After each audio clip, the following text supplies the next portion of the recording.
विक्रमगड विधानसभा मतदारसंघाचे माजी आमदार तथा राष्ट्रवादी काँग्रेसचे ज्येष्ठ नेते सुनील चंद्रकांत भुसारा यांची ठाणे जिल्हा मध्यवर्ती सहकारी बँकेच्या संचालकपदी बिनविरोध निवड झाली आहे।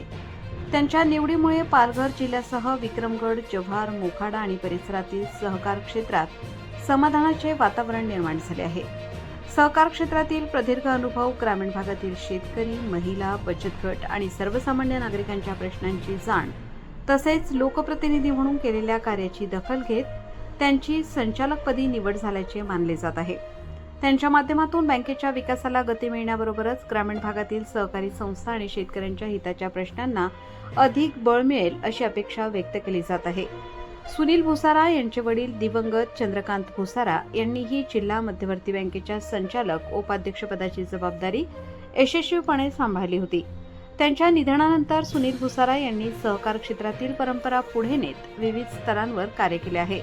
विशेष म्हणजे तब्बल 16 वर्षांनंतर भुसारा कुटुंबाला बँकेच्या संचालक मंडळात प्रतिनिधित्व मिळाले आहे। त्यांच्या निवडीचे सहकारी संस्थांचे पदाधिकारी, कार्यकर्ते आणि विविध क्षेत्रातील मान्यवरांनी स्वागत करत अभिनंदन केले आहे।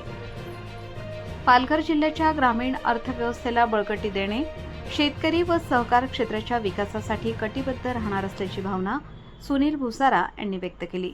त्यांच्या निवडीमुळे ठाणे जिल्हा मध्यवर्ती सहकारी बँकेच्या निर्णय प्रक्रियेत पालघर जिल्ह्याचा आवाज अधिक प्रभावीपणे पोहोचेल आणि सहकार क्षेत्राला नवसंजीवनी मिळेल अशी अपेक्षा व्यक्त होत आहे। प्रतिनिधी मनोज वारघडे, मोखाडा।